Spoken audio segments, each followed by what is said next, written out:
Hey, it's Matt from thepodcastsetup.com. Today I wanted to make a video talking about the advantages of Ghost for your podcast, blog, and newsletter. I want to preface this by saying that I make my livelihood and have another podcast which covers WordPress, and I think that WordPress is also a fantastic tool for podcasters, and I'll put those into two different buckets, Ghost and WordPress. Ghost is very much for the person who needs ease of use and simplicity while having, a powerful solution.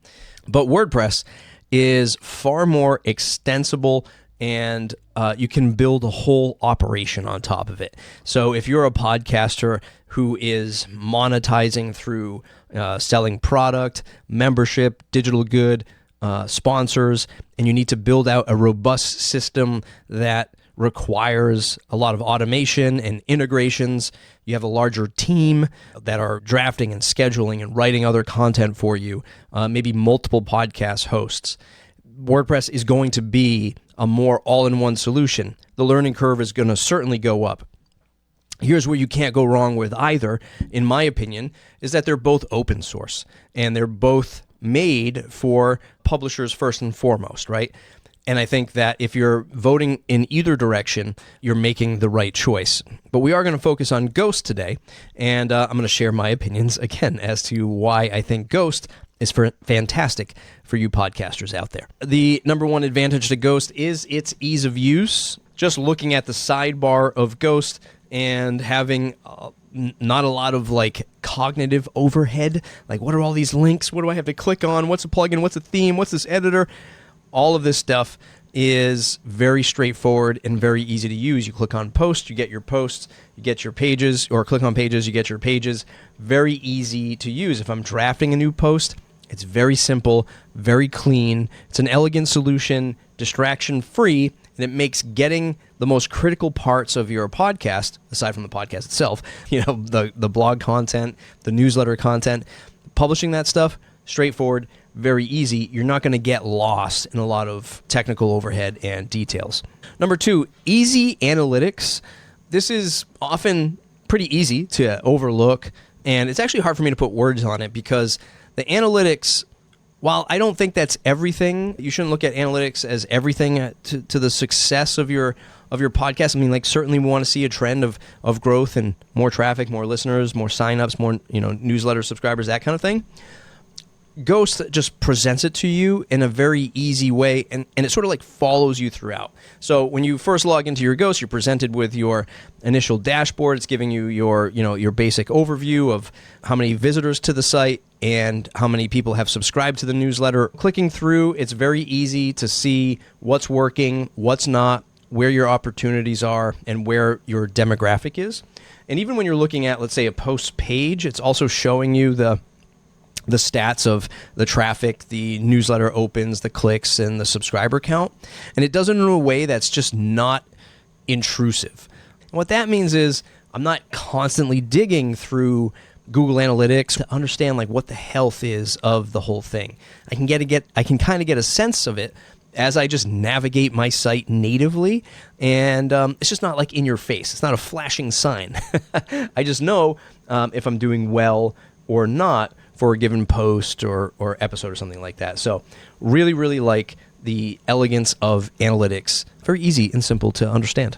The other thing I like, which is sort of about the analytics as well, is this is a blogging platform and a newsletter platform in one. There are a lot of solutions for both. WordPress is a very powerful blogging and content management system, but then you go and you get third-party sources for your newsletter, whether you're doing it on WordPress or some kind of third-party newsletter service. Ghost has a great approach to fusing the two. There are some things that we'll talk about in the cons section, which I wish it had as a newsletter platform, but I can look at each post through a microscope to see how it performed, and when I'm publishing it, I have the opportunity to publish a post through just the blog, publish it through just the newsletter, or both, and it does it in a way that's not confusing. And I'm saving a bunch of time because everything is all in one, but I'm also not getting distracted. Once again, if you've been doing this for a while, there are times where like you see a new tool, especially in the email space, is very competitive, like newsletter competition, and it's easy to get distracted by all of like the bells and whistles and the features that are out there. This keeps you on course with your objective, simplicity and growth, and I think that they knock it out of the park with this stuff. Next up, Ghost is either hosted or self-hosted. So sort of like WordPress, you can take it and host it anywhere you want.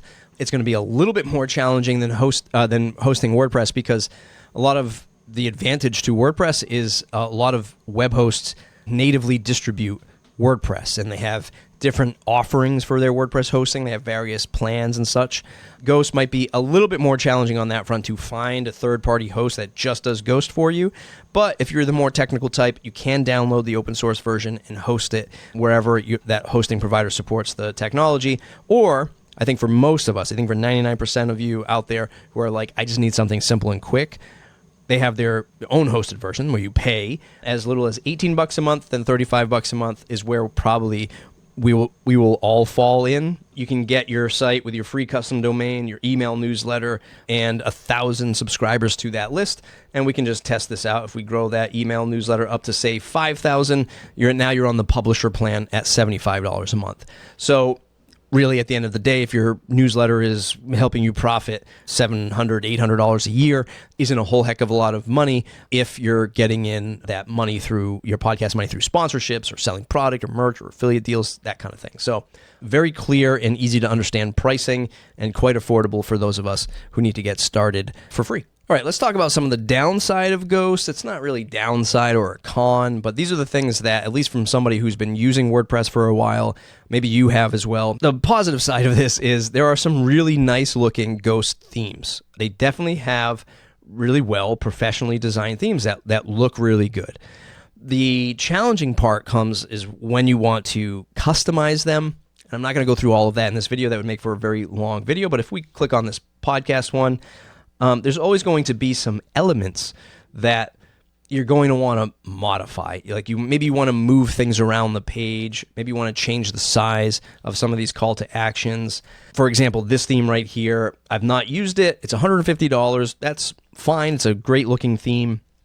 But going in and really customizing it, especially customizing it on individual landing pages or podcast pages, that's when you really need to have either some developer chops to understand Ghost theming system, maybe hire somebody, maybe take it to AI to help you understand how to customize some of these pages.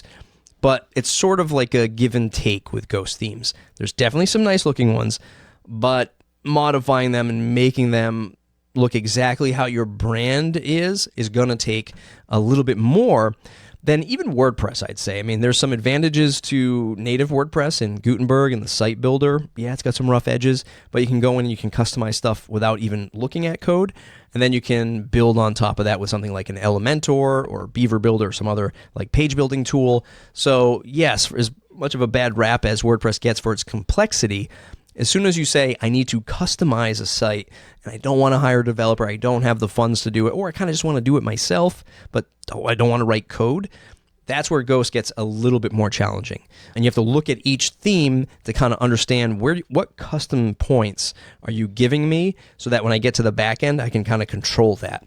And it probably won't be like big layout stuff. It's going to be about more like hiding certain things, changing the colors, maybe some call to action stuff.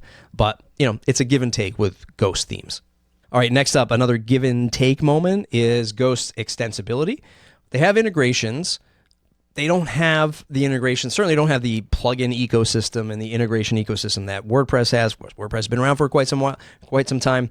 They have some key ones that I think you're going to want. Of course, Zapier, but Zapier is pretty expensive these days, and even Zapier is getting pretty complicated, to integrate Stripe and Shopify, MailChimp. That's great. But I think where it's really missing out on is, things like learning management systems, contact form plugins. These are things that we take for granted in WordPress. Now, full disclosure, I do work at Gravity Forms. That's my full-time day job. So that's how much of WordPress, that I love. And it's missing that kind of like deep integration where I can have a Gravity form for my contact form, for my newsletter sign up, for my donations to the podcast, and then I can set up automation. And at the end of the day, this is all adding up to like that extensibility of that's where, again, Ghost isn't going to score as high as WordPress. And that's fine. Like Ghost can be a place where you start. And if you ever find the need to grow, you could get into WordPress to do those bigger things. Still a fantastic platform if you want simplicity at the forward focus of what you're doing. You got your podcast, you want a site with the blog and the newsletter, and you want to make all of that stuff easy. You'll worry about the more intricate stuff as you grow the show and as you build the team and build up revenue and stuff like that. Ghost, check it out at ghost.org. That's what the podcast setup runs on. I love it, and I'm a perfect example. I love WordPress. My podcast obviously is all about WordPress, and it runs on WordPress, and it does a whole bunch of things that I need it to do to work in that business. I don't have a ton of time to dedicate to the podcast setup, so I need a tool like Ghost that lets me dive in, write the content, publish the video, publish the newsletter, and let me be off and on my way. And it does a fantastic job of that. And I'm somebody who uses WordPress literally every day. It's my day job. So I hope you find this video useful. Let me know in the comments below if this is useful to you. Thumbs up if you like the video. Subscribe to the channel if you want more. And we'll see you in the next episode.